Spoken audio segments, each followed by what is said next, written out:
Sebelum jeda tadi kita sudah mendengarkan bagaimana harapan masyarakat, walaupun hanya ada 3 orang tadi yang menyuarakannya dari rekan-rekan kita yang ada di Makassar, Sulawesi Selatan, tapi mungkin tidak jauh beda dengan harapan dari masyarakat yang ada di kota-kota lain ataupun juga provinsi lainnya. Tadi kita juga sudah dengarkan bagaimana kemudian narasumber kami, wakilan atau juga perwakilan dari masing-masing pasangan capres-capres sudah memberikan informasi apa yang menjadi pokok pikiran mereka, ide mereka, apa yang mereka tekankan. Nah sekarang kami akan bawa Anda untuk bisa melihat visi misi program kerja mulai dari urut pasangan capres-capres nomor urut 1. Ini akan kami tampilkan ke hadapan Anda, nanti kemudian juga bisa dijelaskan oleh Pak Jumhur, termasuk juga Mas Bayu mungkin bisa berikan pandangan mengenai hal ini program kerja Anies Muhaimin di bidang ekonomi. Apakah memang ada hal-hal fundamental yang sebenarnya belum disentuh oleh para capres-capres ini? Mas Bayu, kalau kita lihat tingkat kemiskinan ini turun menjadi, Anda bisa lihat sendiri pada 2029 targetnya, kemudian juga tingkat kemiskinan ekstrim turun menjadi 0% pada 2026. Kemudian kita juga lihat itu adalah 2 poin pertama dari program kerja pasangan Amin di bidang ekonomi. Baik, kemiskinan turun menjadi 4-5% pada 2029. Itu tadi yang poin pertama. Bagaimana dengan 2 poin berikutnya? Penciptaan lapangan kerja naik menjadi lebih dari 15 juta. Kemudian juga tingkat pengangguran terbuka turun pada 2029 juga. Anda juga sudah bisa baca detailnya angka-angka yang menjadi target dari pasangan ini. Di poin kelima, tingkat inflasi turun menjadi 2-3% per tahun. Kemudian juga pertumbuhan ekonomi naik. Anda juga bisa lihat 5,5-6,5%.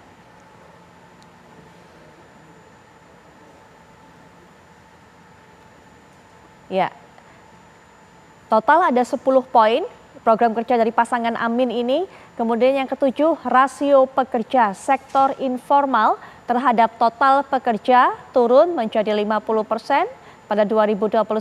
Kemudian juga Anda bisa lihat seperti apa rancangan di nomor 8. Kita lihat poin berikutnya, rasio utang pemerintah terhadap PDB juga turun.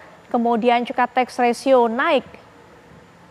Anda bisa lihat di angkanya, targetnya, kemudian pada tahunnya juga sudah Anda bisa saksikan bersama. 10 poin dari program kerja pasangan Amin di bidang ekonomi. Mungkin bisa dijelaskan secara lebih jelas tapi cukup singkat waktunya Pak Jumhur.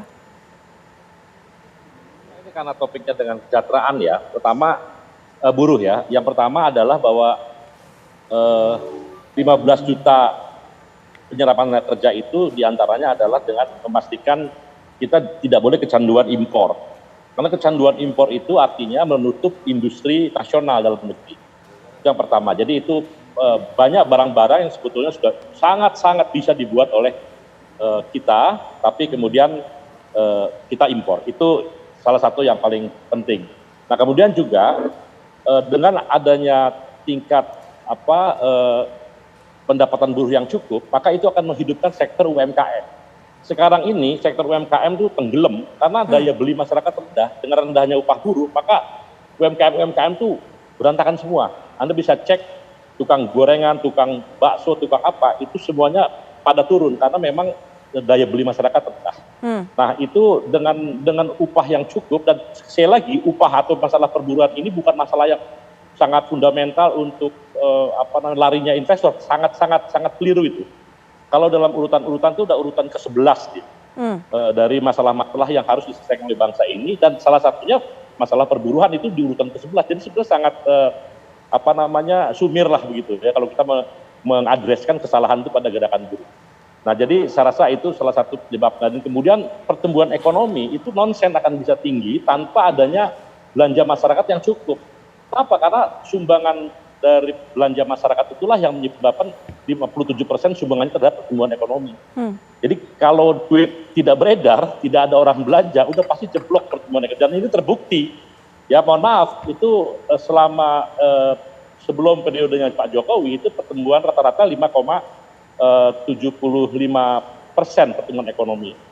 Sekarang era Jokowi ini hanya 4,71. Dengan berbagai paket-paket investasi, paket kebijakan, termasuk undang-undang omnibus law. Jadi apa gitu loh, untuk siapa undang-undang ini atau peraturan-peraturan ini? Nah ini yang harus menjadi tolak ukur ya. Dan yang terakhir saya ingin menegaskan bahwa gayanya Pak Anies itu santun, tapi menyejahterakan. Saya rasa rakyat butuh yang santun menyejahterakan daripada yang tegas dan menindas. Contoh, ada ketegasan menggusur kampung akuarium. Itu tegas, digusur, rakyat nggak peduli. Tapi kemudian ketika berganti gubernur, kemudian dengan santun, kampung akuarium dikembalikan, mereka hidup sejahtera dan mendapat penghargaan internasional. Santun, membebaskan dan menyejahterakan. Itu saya rasa yang diperlukan rakyat kita sekarang ini. Baik, Pak Jumhur. Nah, berikutnya langsung kami bawa Anda untuk bisa melihat visi misi program kerja dari pasangan urut nomor 2, yaitu pasangan Prabowo Subianto dan juga Gibran Rakabuming Raka. Kita akan lihat apa saja yang ditawarkan oleh pasangan ini. Yang pertama, menciptakan lapangan kerja seluas-luasnya dengan mengutamakan tenaga kerja lokal. Kemudian juga memperketat masuknya tenaga kerja asing dengan membentuk Satgas Pengawasan TKA atau tenaga kerja asing. Mendorong perusahaan untuk bisa menempatkan angkatan kerja berusia 18-24 tahun sebagai karyawan tetap dengan mensubsidi premi asuransi selama 12 bulan. Kemudian juga pertumbuhan ekonomi berkelanjutan di angka 6-7%.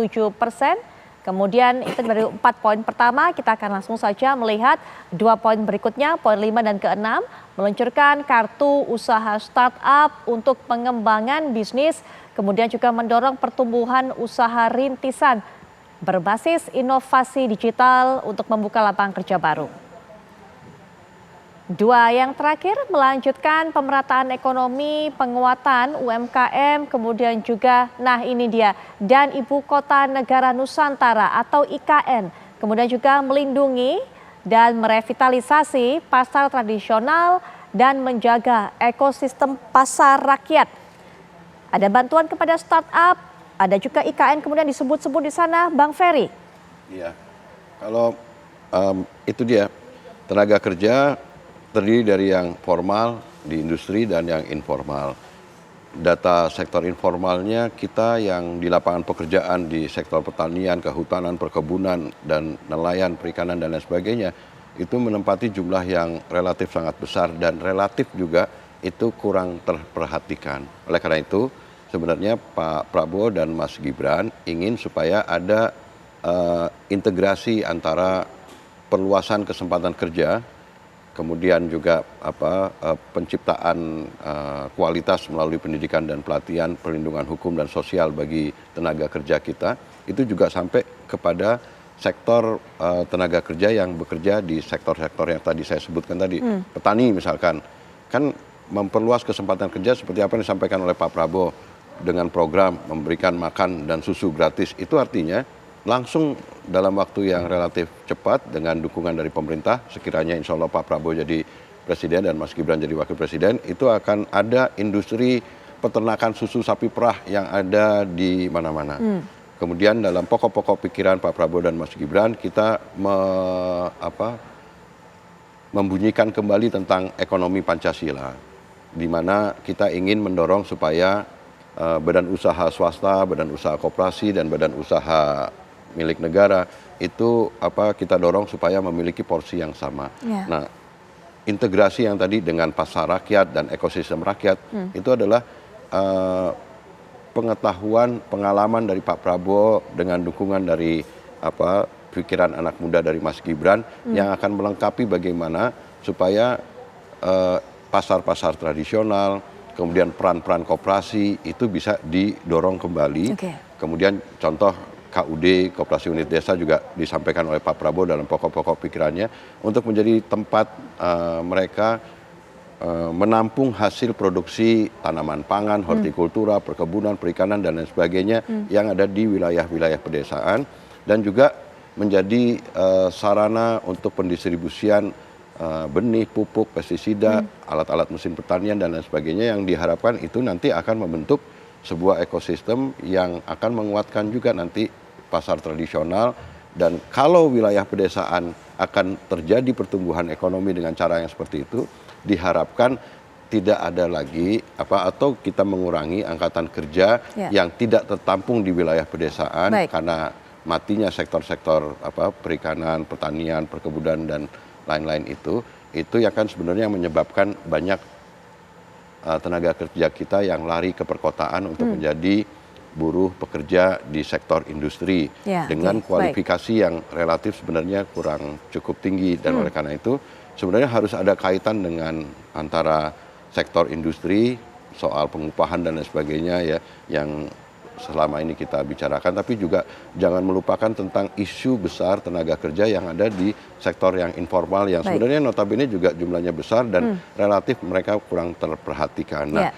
Pak Prabowo dan Mas Gibran, kita ingin mengembangkan lagi tentang ekonomi Pancasila, mendorong lagi tentang perimbangan kekuatan Baik.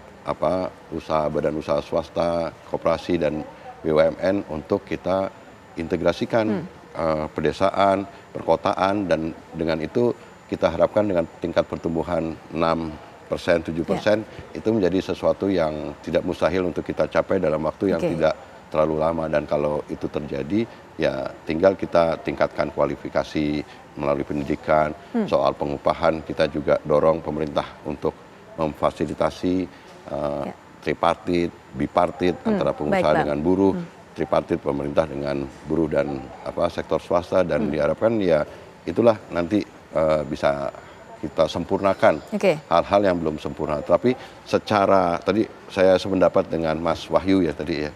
Mas Bayu. Mas Bayu bahwa memang stratifikasi sosial masyarakat tenaga kerja ini harus diperhatikan betul dalam membicarakan tentang soal ketenaga kerjaan. Oke. Jadi bukan hanya soal sektor yang ada di industri, mereka yang mendapatkan gaji, tapi mereka yang unskilled, bukan unskilled, yang mereka tidak berpenghasilan tetap gitu, yang non fixed income Oke. istilahnya itu, yang perlu mendapatkan perlindungan hukum, sosial dan dukungan politik dan ekonomi dari pemerintah Dari yang pemerintah. berkuasa gitu. Baik, ya. Tadi juga mengenai hal ini ada sedikit disinggung oleh Pak Jumhur mengenai ada subsidi dari pemerintah. Nah, langsung saja kita akan lihat bagaimana kemudian visi misi program kerja terkait dengan sektor ekonomi, kemudian juga terkait dengan tenaga kerja ini dari pasangan cawapres nomor 3. Kita akan lihat bersama di bidang ekonomi. Yang pertama, ekonomi unggul berdaya saing dengan membuka 17 juta lapangan kerja baru. Ini yang tadi dikatakan oleh Pak Yusuf juga, yang merupakan janji paling besar untuk bisa membuka lapangan kerja baru, kemudian memastikan adanya penyerapan angkatan kerja baru pada setiap tahunnya. Kita akan lihat poin-poin berikutnya. Mengurangi jumlah pengangguran hingga mencapai tingkat penyerapan kerja optimal, kemudian alokasi kredit perbankan untuk koperasi, kemudian juga UMKM dan perusahaan rintisan. Berikutnya poin kelima, pertumbuhan ekonomi rata-rata 7% melalui strategi keluar, kemudian juga ada middle income trap, kemudian juga pengelolaan ekonomi hijau, biru, dan pertumbuhan industri, manufaktur. Poin ketujuh yaitu mengurangi tingkat kemiskinan, kemudian juga mengurangi tingkat kemiskinan ekstrim menjadi 0%. Dua poin terakhir, 9 dan 10, yaitu melakukan konvergensi program pusat dan daerah, kemudian juga optimalisasi dari dan non APBN, kemudian juga mendorong industrialisasi yang diberdayakan ataupun juga melakukan inovasi dan kreativitas. Saya juga berikan kesempatan sama seperti dengan pasangan dari ataupun juga perwakilan dari Capres nomor urut 1 dan 2. Berikutnya Pak Yusuf, silakan juga mungkin dijelaskan secara singkat juga kepada kami apa yang menjadi pokok-pokok pemikiran yang begitu ditekankan oleh pasangan Pak Ganjar dan juga Pak Mahfud. Ya Putri, jadi memang tantangan kita ke depan adalah pengurangan angka kemiskinan yang harus signifikan ya. Itu tentunya dengan harus ada penciptaan lapangan kerja agar rakyat berpenghasilan. Makanya kita menaruh angka di situ. Kenapa kita taruh angka yang maksimal? Itu artinya agar pemerintah Ganjar Mahfud ini memang bekerja dengan sekeras-kerasnya dan sekuat-kuatnya. Kita targetkan misalnya penciptaan lapangan kerja 17 juta lapangan kerja. Ini mungkin dari 3 visi misi kita yang paling tinggi nih penciptaan lapangan kerjanya. Kenapa begitu? Agar kemudian kemiskinan tertekan menjadi menurun signifikan. Sekarang ini kan kemiskinan kita ada di angka 9,36%. Ganjar Mahfud itu menargetkan kemiskinan itu harus ketika pemerintahan di tangan mereka itu harus ada di angka 2,5%. Kemiskinan ekstrim 0,7%. Nah, gimana caranya ini? Ya, kita sudah mengeluarkan. Pertama, orang miskin ini soal strukturalnya adalah soal kemampuan, soal skill, soal pengetahuan. Maka pendidikan harus kita programkan di setiap keluarga miskin ada satu orang yang harus menjadi sarjana agar dia menjadi pemutus kemiskinan di keluarga itu. Dan tentunya negara harus intervensi, harus memberikan akses gratis sekolah bagi anak keluarga miskin tersebut. Yang kemudian yang kedua adalah kita menargetkan bahwa UMKM ini harus diintervensi agar mereka betul-betul menjadi penyerap tenaga kerja yang terus tumbuh. Selama ini kalau kita lihat postur ekonomi kita, UMKM ini ada jumlahnya 64 juta. 90% lebih penyerapan tenaga kerja itu di sektor UMKM. Justru di usaha-usaha besar penyerapan tenaga kerjanya sedikit.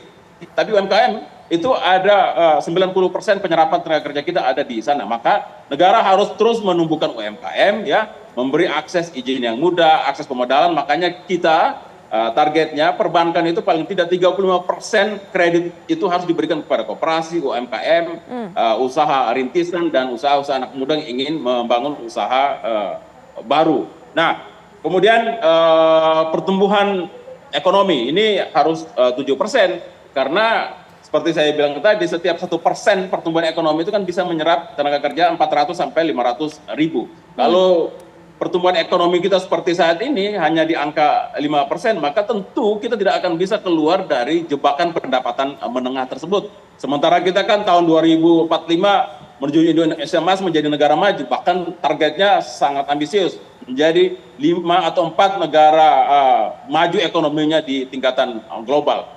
Saya kira itu Putri yang menjadi titik tekan kita soal program ekonomi Ganjar Mahfud ketika dipercaya oleh rakyat memimpin Republik ini. Baik, kita sudah mendengarkan pemirsa masing-masing perwakilan dari pasangan capres-cawapres sudah memberikan informasi sebenarnya apa yang menjadi pokok utamanya, apa yang begitu ditekankan oleh ketiga pasang ini. Dari kacamata sosiologi nanti bagaimana Mas Bayu melihatnya? Kalau Mas Bayu tadi katakan sebelum jeda, distingsi begitu penting, apa yang menjadi pembeda antara satu dengan yang lain, satu pasangan dengan yang lain, dan juga dari kacamata sosiologi juga kita akan lihat mampukah program kerja tersebut bisa direalisasikan. Setelah jeda berikut ini kami sudah kembali.